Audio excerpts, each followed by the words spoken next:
И напоследок традиционная рубрика нашей программы «Мастер-класс». Сегодня речь пойдет о любимой многими борьбе на руках – армрестлинге.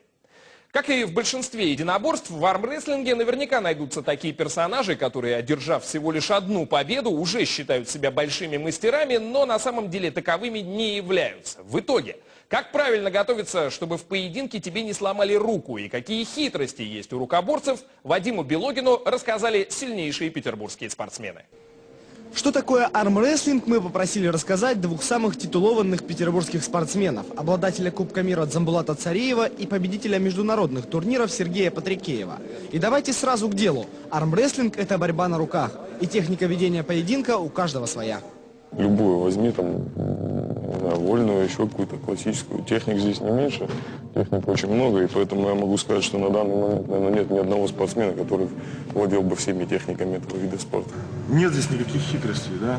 То есть это силовая борьба, напряженная. Для того, чтобы выигрывать, не нужно знать никаких секретов, нужно просто тренироваться, много заниматься, посвящать этому много времени, и как бы сильнейший побеждает. Как и в любом другом виде спорта, главный залог успеха – постоянные, утомительные тренировки. В армрестлинге, по словам профессионалов, их существует всего два типа. Накачивать мышцы в тренажерном зале и практиковать непосредственно за столом. Профессионалы предпочитают стол, ведь это комплексное развитие.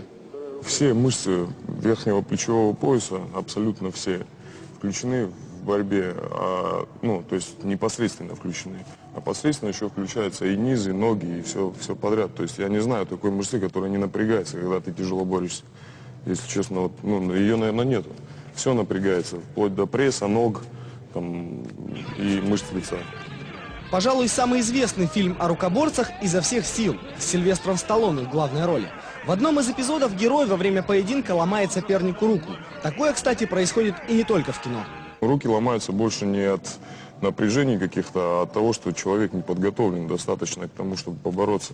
Было очень много случаев, буквально там в этом же году, вот буквально там несколько переломов, очень серьезных переломов, я как бы помню, причем на моих глазах происходило. И переломы происходят просто потому, что человек не готов бороться. И человек не знает, как бороться и не умеет этого делать. Среди профессионалов я переломов не помню, если честно, ни одного.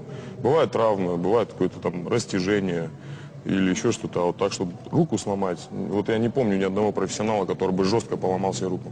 Армрестлинг порой становится полем выяснения отношений в состоянии, как говорится, когда глаза залиты. Мол, я сильнее, давай бороться. Настоящие профессионалы за кружкой пива свою силу никогда показывать не будут. Хочешь доказать, что ты лучший? Приходи на турнир.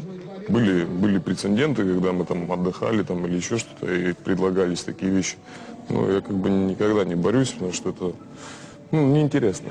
На соревнованиях, естественно, есть весовые категории, так как очень большую роль играет антропометрия. Также спортсмены подразделяются на любителей и профессионалов. Различия просты.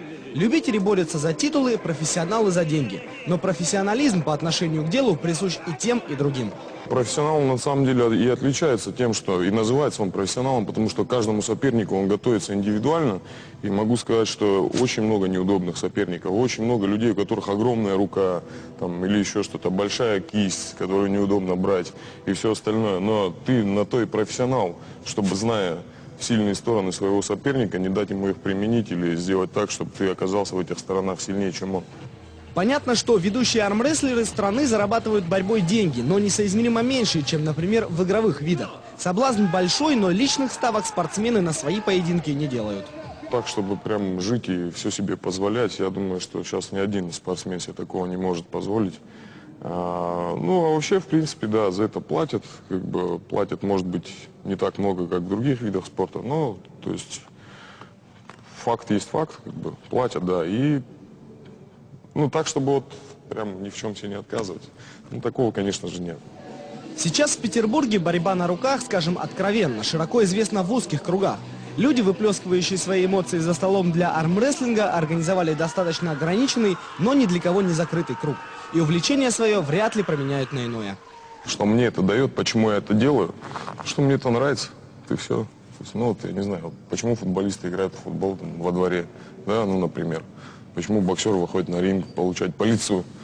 Может, ему это нравится, и как бы какой-то момент соревновательности, момент, это единоборство. да, и чувствовать себя, ну, первым, да, это все-таки, я думаю, что стоит того. А если ты не первый, то это дает тебе повод для того, чтобы потренироваться и стать первым. Это была программа «Страна спортивная. Санкт-Петербург». Все о спорте в северной столице за прошедшую неделю. Материалы нашей программы вы можете найти в интернете по адресу www.rtr.spb.ru. Свои пожелания и предложения направляйте по электронной почте. Адрес прежний: вести-спорт@rtr.spb.ru. Через неделю будут новые репортажи и интервью. Я, Никита Гулин, прощаюсь с вами. Смотрите нас еженедельно по воскресеньям в 9:15 утра на телеканале «Россия-2». Петербург – спортивная столица. Мы это докажем.